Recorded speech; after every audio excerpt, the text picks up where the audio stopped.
20 years ago, my brother Leo and I each received $50,000 in cash from our father. Today, I own a massive estate in the best part of town, while Leo doesn't even have a house key in his pocket. But when we opened our bank statements, what we saw shocked everyone.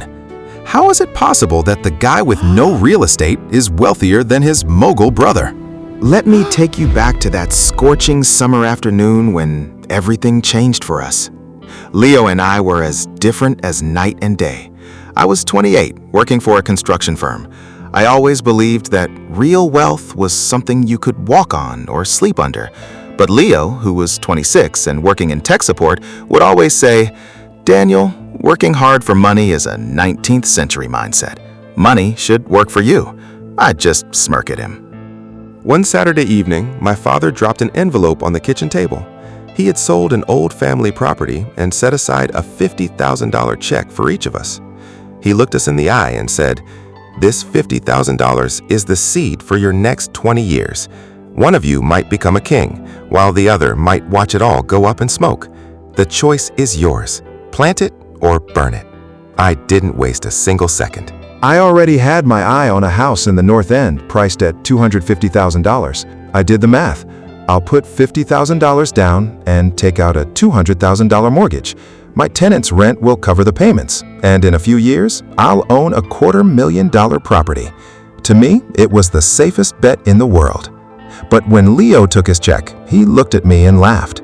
"Brother, do you really want to chain yourself to bricks and mortar? To worry about broken pipes and tenants who don't pay?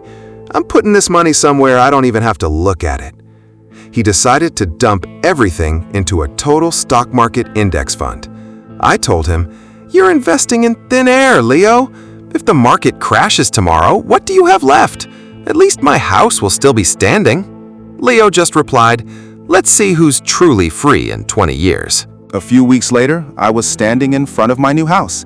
The smell of dust and old wood was like the finest perfume to me. As I turned the key in the lock, I said out loud, "This is mine."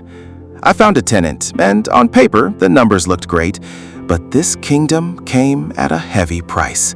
While Leo spent his weekends hiking, I was covered in paint and dirt, wrestling with plumbing under the kitchen sink.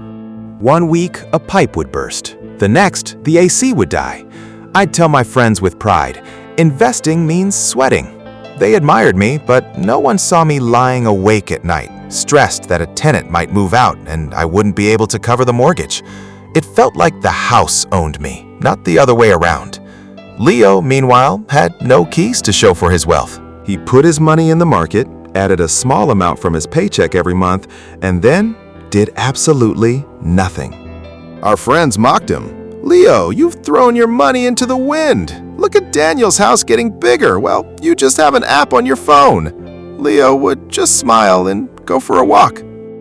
5 years in, a massive storm rocked the city, but the real storm was in our pockets. I was on a ladder in the pouring rain, trying to patch a hole in the roof. The wind was slapping my face, and all I could think about was how this repair would eat up years of my profit in a single night. I screamed into the wind, "I wish my money was invisible like Leo's so I didn't have to fight for it in a storm." At that same moment, Leo was staring at his phone. The stock market had crashed, and 30% of his net worth had vanished into thin air. He didn't have a roof to fix, but it felt like the ground was disappearing beneath his feet. He whispered to himself, "I wish my money was tangible like Daniel's house, so I could at least see it was still there." We both doubted our choices that night, but neither of us quit. 10 years passed. My hair turned gray. I cycled through 3 different tenants, and once the house sat empty for 6 months, forcing me to pay the mortgage out of my own pocket. Every time I drove past the house, I didn't see a home. I saw tax bills and maintenance costs. I was exhausted, though the property value had soared and I felt powerful. Leo, however, had grown used to the market's volatility.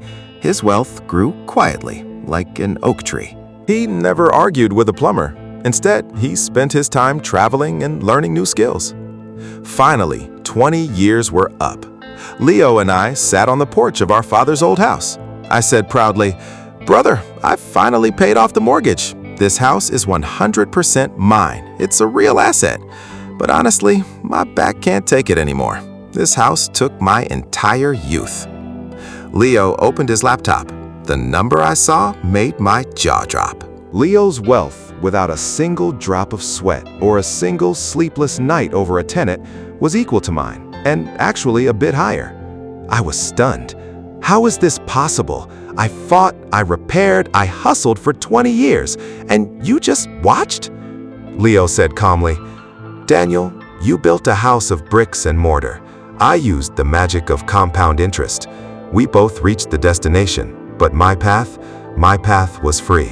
Now that you've heard my story, tell me in the comments, would you rather be like me, Daniel, or like my brother Leo?